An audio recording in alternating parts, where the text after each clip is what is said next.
welcome to the channel. My name is Sean O'Reilly and I want to create this video. It's about embodiment. So I see a lot of stuff on the intellectual side and we hear a lot of information, but really it's that embodiment part. So I've created some material here. I do have it for clients, but just for everyone, I'm just going to take that off. Just sharing the absolute love. So let's get into it. The first thing for true transformation, it's responsibility. It's to be responsible for absolutely everything. When we look at the other polarity, it's victimhood. And if we're in any sort of a victim mentality, we're giving our power away. We are basically saying that it's out there. Like we have no say over it. Like that's what is in control of us. But it's the realization, it's coming to the awareness of, oh shit, I've been living in victimhood here, having the vulnerability, humility, and openness to say, do you know what? I am now responsible for this. So I'm only here as such to guide you.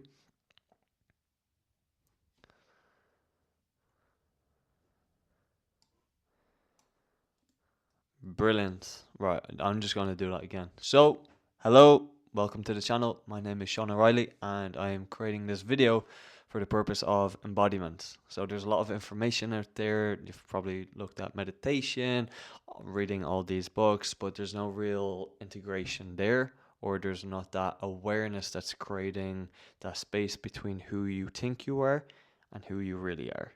So I'm just going to get straight into it. I've created some material here for you to delve into. This is something that you can keep afterwards. And yeah, the first thing that I'd love to talk about is responsibility. True transformation happens when we are responsible for absolutely everything in our lives. So what I like to discuss is what's on the other side of responsibility. What's the polar opposite? And that's victimhood. That's a victim mentality. And that gives our power away. Whether it's got to do with being pissed off as a person and we're not happy until they change, or we're not going to be free until we get the job or we get rent. This is a victimhood. Why? Because we put all of our power, our emotional state, onto life itself that we feel is outside of us. We feel that we are separate to it. So when we can have the responsibility, the realization that we curate everything within this world from the soul so that we can have this experience. To be responsible for absolutely everything. And that's not to say that it's our fault and to put any sort of pressure on it. But when we can just be responsible, say, that's me. I did that. That's my perspective. This is how I see it. I can change it. Then we get to shift. You cannot shift anything if we're not responsible for it. So a good example of this could be your dad, let's say, or a parent who's really pissing you off, and you just get really triggered by it. And it's always just projecting and it's judging them. We all do it to some degree. It's how we're designed. It's what the ego does. But it's having that openness and that vulnerability to say, yeah, I I judge, and that's okay, because now it's the awareness of I'm responsible for that. It's me who is beating myself up. It is my perception of them that is what's causing the inner conflict and resistance inside. Okay, and that leads me on to my next point then, perspective. Life is all about perspective. Your perception of life is how you are going to relate to life. Life is experienced through a subjective perspective, the perspective that you have. Okay? And so when we really think about it, how we relate to our experience, it's all relationships between who I am and how I relate to whatever XYZ outside of me. That is our reality. And so when we can really realize that it's our perception of reality that creates everything. Most of us think that it's life, it's random, it kind of just plays out and we are a byproduct of our environment, of our circumstances, of what goes on in the world. But when we can just take a step back into, no, like I am responsible, I am in control for my perception of it. And that can be very hard to hear to the ego when there's shitty situations and horrific things, unfortunately, that are happening in the world. But regardless, it's us that has that control, that has that power, and it's, are we giving our power away outside of us, or are we being an empowered being and being responsible for absolutely everything? So I'll give you an example. If we think that we're not successful, life is going to show this to us. How we view ourselves is how we show up, and how we view ourselves, life is going to reinforce that right back to us. So if we were to look at someone who feels like they're not wanted, they grew up in childhood, attention wasn't really there, emotionally abandonment, and they got shouted at for doing something wrong. Well, if they're carrying the belief that they're not wanted, they're going to grow up as an adult, and subconsciously they're going to hold that belief against themselves that they are not wanted, something that they are completely oblivious to, and they will attract circumstances to reinforce that. So not being wanted could be avoidance of a partner, or maybe they would have a partner and they just feel like anything that the partner does, it's just pissing them off. It's really triggering them. They feel like they're not heard, they're not listened to, none of their needs are being met. There's some self-isolation perhaps, XYZ. So again, it's always going to go back to our perception of selves. That's what we're really tapping into here. Going down to the absolute root of our core, the root of our suffering. And it's going down to that. Okay?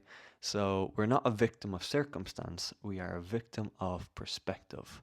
Most of us believe that if I change my circumstance, if I get the job, if I get the partner, and if I balance everything out, then I'll be okay.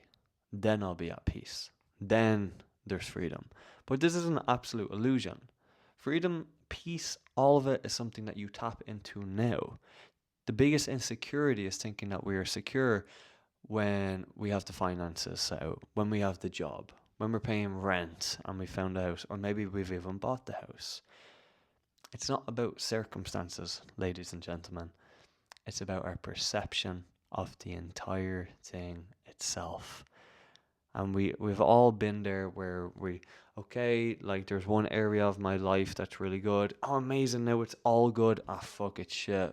What area? Oh, money. Right, okay, I'll focus on money. And then once that's done, then I'll be happy. Ah, fuck, now my partner's just left me. Now I just feel shit again and I'm going to have to get a partner. It doesn't work. It's a conditioning from society that we think that we need to have all of our shit together so that we can feel okay with ourselves. We can feel adequate. It doesn't work. So a beautiful quote is, the land of discovery lies not in finding new lands, but in looking through new eyes. So if I was to give you a new set of eyes where you saw that everything was beautiful regardless of the circumstances that you're in, that's freedom. That's peace. Because we're tapping into the core essence of who we really are and perceiving life from that view rather than the identity, our current state of consciousness, and thinking that we will be free based on all these mathematical equations that we have in our minds, that this has got to be right and we shouldn't do this, and I got to be more disciplined and I got to be more productive, and then I'm going to be okay. Okay? So if we go into it, well, what is the mind? So I see the mind as a container, and it holds the conscious and the subconscious within it. And really we're looking to get behind that space, behind those thoughts, behind the stories, the narrations that we have about ourselves. When we can tap into that, that's when we tap into true perspective. And when I talk about perception, I'm not talking about NLP or like forcing ourselves to see something differently. We're really looking at the root of where our perception really lies. So if we feel like we're not loved, and again, this is something that we're unconscious of, then our thoughts, our feelings, how we show up, our actions, it's going to give off an energy that we're not loved. So going down to the root of that is where it all lies. That's where we can tap into pure possibility. And an analogy I love to give for this is, imagine that there's a canvas, right? And there's a bunch of shit on it. And all that shit that is on it is representing your baggage, your history, how you view yourself. Now, if I told you to create a future, if I told you to create a beautiful canvas, it would be near impossible. You can't. Why? Because there's too much shit on it already. There's nothing to actually work with there. It's full.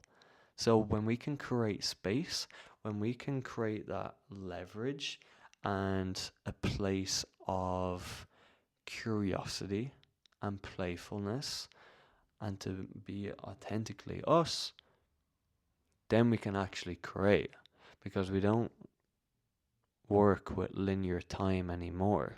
We're not working with the current state of consciousness. We are evolving that so that there's more space to work with, so that we have a free canvas, so that we can create a future out of pure curiosity and joy, rather than creating a future based on what we want to avoid because of our own past circumstances. So what I like to look at is, if we were to look at our rooms and what is in it. We got a TV, we got a computer, we got some desks, we might have some bedroom or beds. This is the content within the room. And what is containing that room, what that container actually is the context. Okay? That is what's holding it all together. Now, the theme here is, if I was to go into this room with a 3-year-old and I told them to design this room, they're going to do a really bad job. Nonetheless, they're going to design it in whatever way. Now, if I was to get the best interior designer into this room and get them to design it, they do a really good job. However, they can only design it based on how big the room is, based on how much space they have. That's the common theme. That's limitation. So, really, what we're doing is we're looking at the context or the mental prisons within our own mind, and we are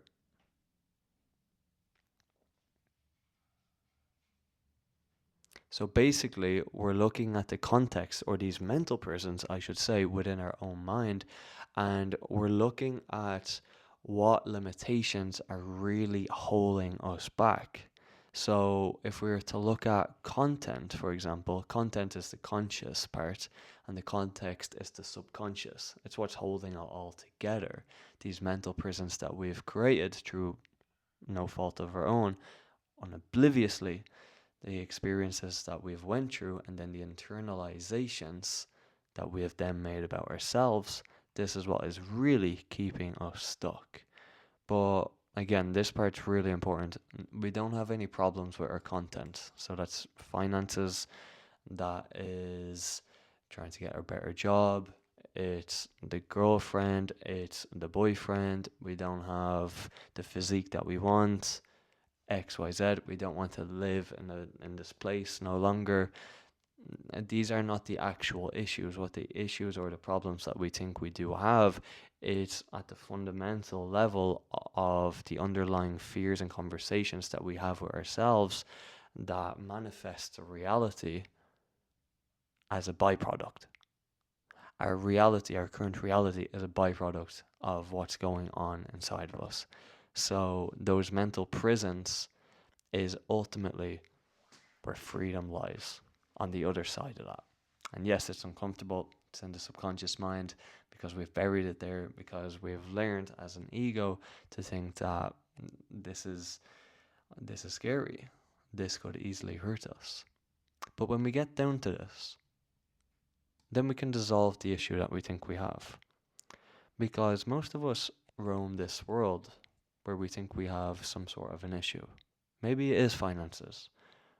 And so we're going to go and make a shit ton of money. And we might think that we're going to be okay then.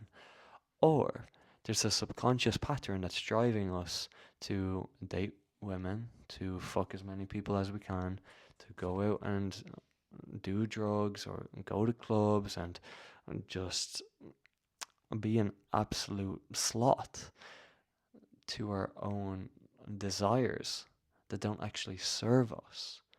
These distractions that are pulling us away from true connection to ourselves. All of these driving patterns of trying to solve a problem of making more money or improving on communication skills or trying to be more productive or more disciplined, well, that's coming from the idea that we have a problem. And that only reinforces the narration that we have about ourselves in the first place. It's very deep. It's not something that I've ever really seen before as such, other than um, my own core teachers, such as Peter Crone. I've gotten a lot of this from Peter Crone. I've had my own therapists and coaches, and it's still a bit too surface level. And it really is just going down to the absolute root core of our own identity that we act from that does not truly serve us. And when we act from that level of consciousness, then that's where the struggle is, because we're not actually looking at evolving the consciousness. We're looking at how to live from where we currently are. And that's not what life is about, because that's stuck in linear time. Because then we're stuck in our own fears and our own idea of ourselves. That is the ultimate addiction that we fall to into illusory. So what I have here is the content and context, what I just explained. This is a visual that I think will really help.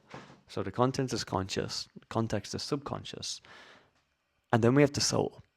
Now, I don't want to talk about the soul right now, just these two, okay? So the content in your life, behavioral adaptations, it could be mental complexities, survival mechanisms, this could be people pleasing, this could be trying to make a lot of money, it could be driving yourself to the gym, the idea that you might think you have ADHD or OCD or any sort of label that you put on yourself, okay?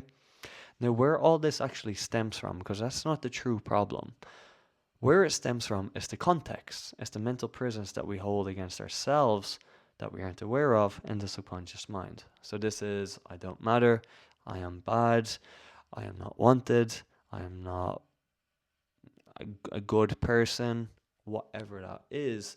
So when we've created these mental prisons within our own mind, then that gives rise to the anxiety that we feel if we're looking to go into work, or when there's some sort of purpose, or we feel like there's a lack of confidence, or we feel, or even the thought of that we're shit at communicating. Guess what? That all lies in the context. Because if there's no mental presence, how can I frame this? If there's no fears or limitations within your own mind, then you will not see any issues outside of yourself. If you have no memory, if I was to give you dementia, that sounds really fucked up, but if I was to give you dementia, just like 100% batshit crazy, you would feel very free. Why? Because there's no history there.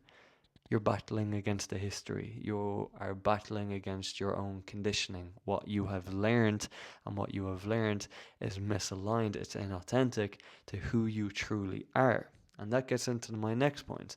When we can acknowledge the context that we live in, and it is subtle, it is something to really sit with and identify with, which I will create another video on that, what that actually looks like. When we can dissolve the context, then we access the absolute being. Then we access the soul. This is who we truly are. This is our authentic selves. This is someone that we don't know who that really is. That's freedom there. That's love. That's peace. That's joy. That's abundance. That's everything that we truly look for. But again, this is buried very deeply, because as the ego, we identify with our contexts.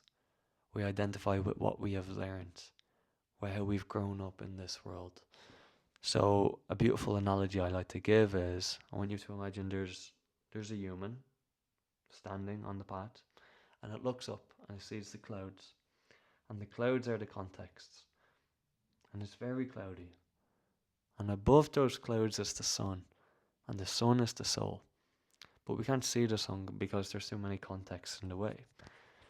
So when we can stop identifying with the contexts, acknowledge them, dissolve them because they're not truths, and then we can integrate them, then the soul comes online. Then that's true manifestation. then we start to attract what really serves us. Then that's just pure self-expression where we can be ourselves. And that is what we truly seek. Unfortunately, many of us think that we might be a people pleaser, that we need more money, that we're not safe, and so there's going to be survival mechanisms that have been created. But these all stem from the subconscious, from the context. Your content is a byproduct of your context. We got to stop looking at the circumstances, and we got to start focusing on where those circumstances are even being created in the first place. And that's our own energy that we carry about ourselves. That's frequency. It's not something we are aware of. These are our blind spots. And that's what we're really doing here.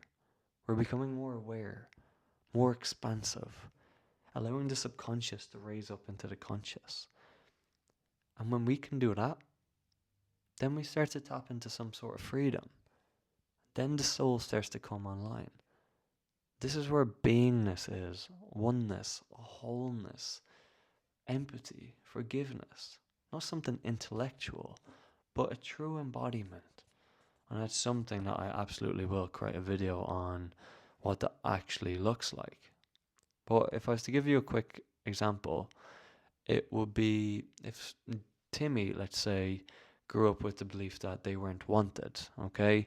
And that might have stemmed from something very simple as Timmy was on a football game, he played bad, he got subbed off at half time, he went into his dad's car, dad started shouting at him the entire way, Timmy felt very shit about himself, and then what he learned is that who he is as a person is not enough, that he has to change himself in order to fit in, or as a child, is to change yourselves to survive, to be okay, to not get hurt, to avoid feeling embarrassed, dominated, tortured to our own minds. So when Timmy grows up, that's buried. It's not something he's no longer aware of. And he attracts situations in his life that will show him that he's not wanted, that he is not yet aware of. So maybe it's very hard for Timmy to get a partner, because there's an underlying fear there that if he was to get a partner, then that would reactivate the pain that Timmy felt when he first learned that he was not wanted, which is very painful. And the ego is only ever trying to protect itself from what it knows. And from what the ego knows, it no longer serves us, because what we have learned as children no longer serves us in adulthood. And that's really the game, that's the experience. It's to go back to that child part of us that felt scared, that felt hurt, to be there with it. It's asking to be held, to be seen, to be loved. And when it's truly loved, when it's accepted, then that's integration. And then we rise up in consciousness. Then we tap into the soul, the absolute being, pure freedom. So I have human being and being human. I want you to just think about these two words for a sec. I am a human being. Okay? And then I am being human. So one is dynamic. I'm being human today. Like I'm not a human being. There's a stagnancy to it. But I'm being human. When we say that, then there's already sort of a detachment from the body. That we're not just this one lifetime. That there's more to it. That today we're just being human. The fears, the thoughts that I've learned, what I've been conditioned to believe, like, it feels kind of real, but it's not. I'm not the equipment. I'm not the brain and the body. I'm the essence of that. I am what's behind those thoughts, behind those fears, those conversations. And that's where we tap into true, pure possibility, true presence, love, the essence of who we are. And so this is who we think we are. It's not who we are, but it's what we were attached to. It's what the ego has ever known. Oh yeah, like I am Sean, I'm 24 years old, I'm from this country, these are my parents, this is my life, I am my job, I am the money in my bank account, I am my own physique. It's like, no, fuck that, you're none of that. That's just part of the experience. Who you really are and what really defines you is your soul. It's the essence of who you are. And that's what we tap into. That's not something that many of us have any idea about. Not even me. Because that's the game of evolution. Because we're in this game as an avatar. And we start to slowly retreat back to the absolute beingness of who and what we are. But we get stuck in the equipment. It's to protect us. And then an analogy of this is we step into a Range Rover and we think we're the Range Rover driving. So if I was to crash the Range Rover and the Range Rover was to get damaged, then I would get damaged.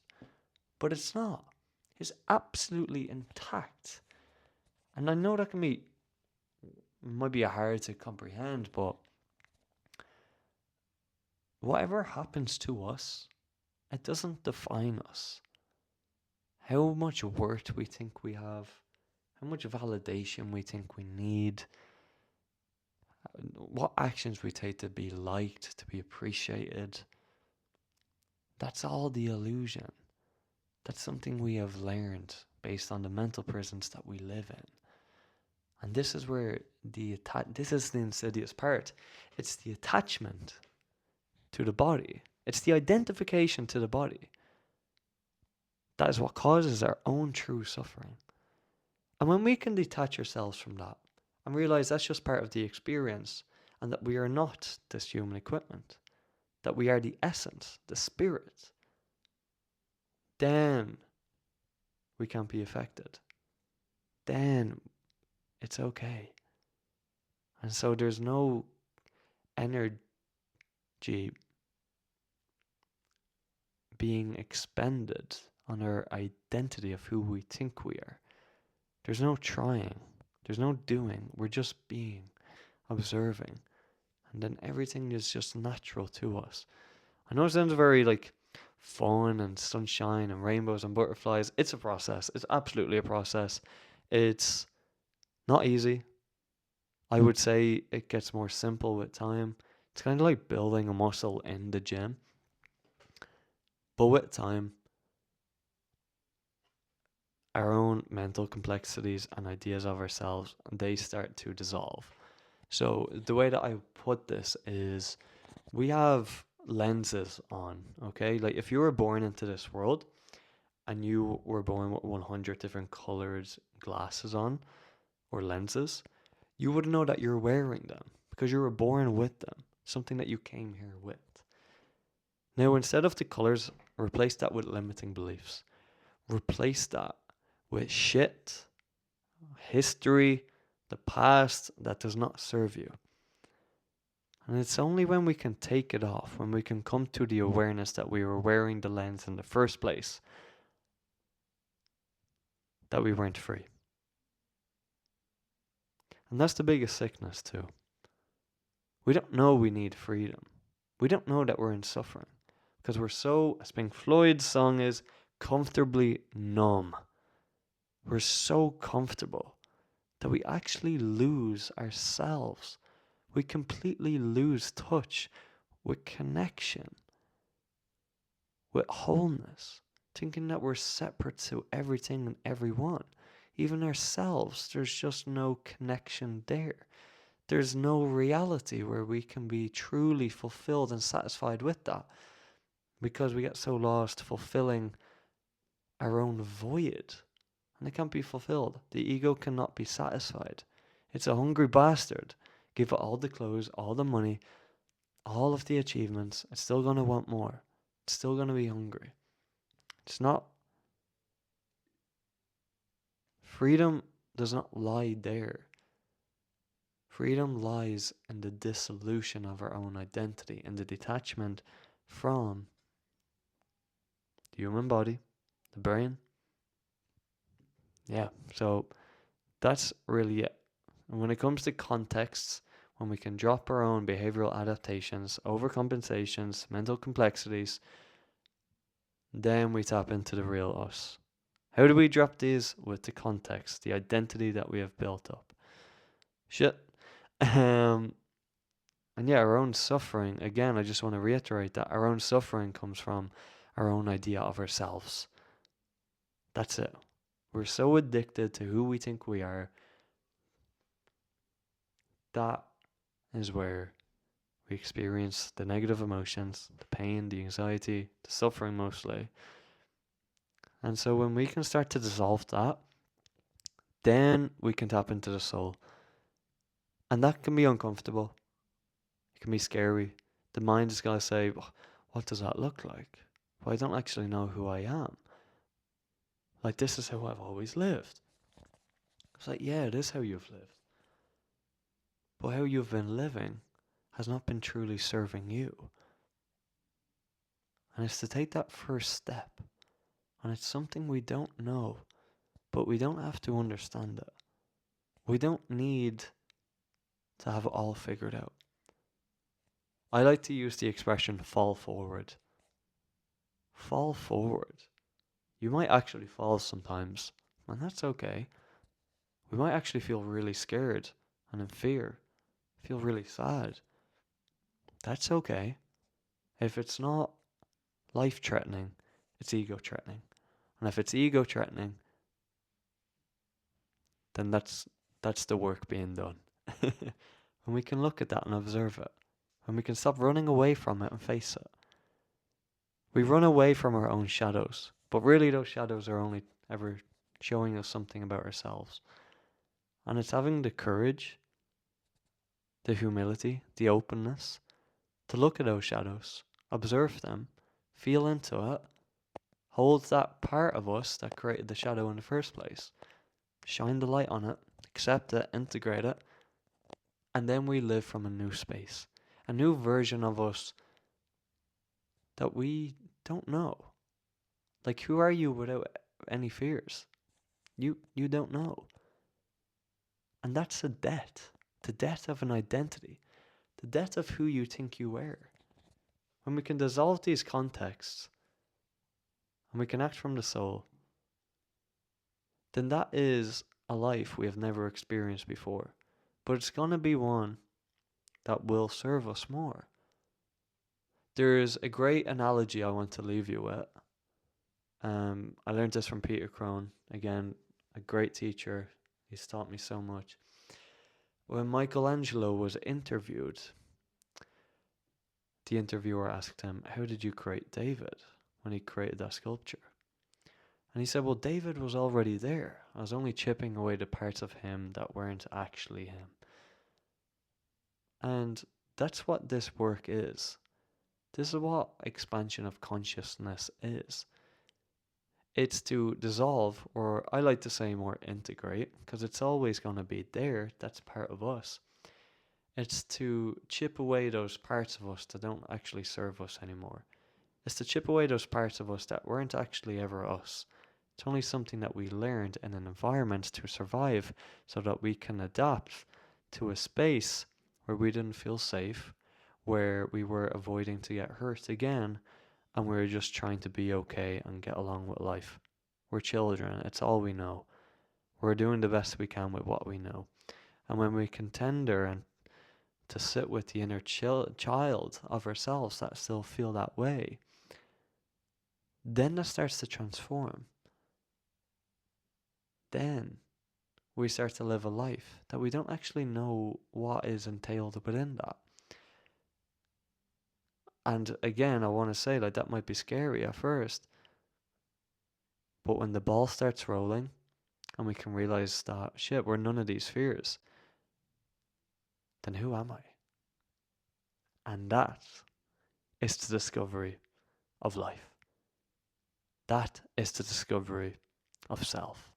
They're one of the two. They're the same thing. Who am I? That's my question.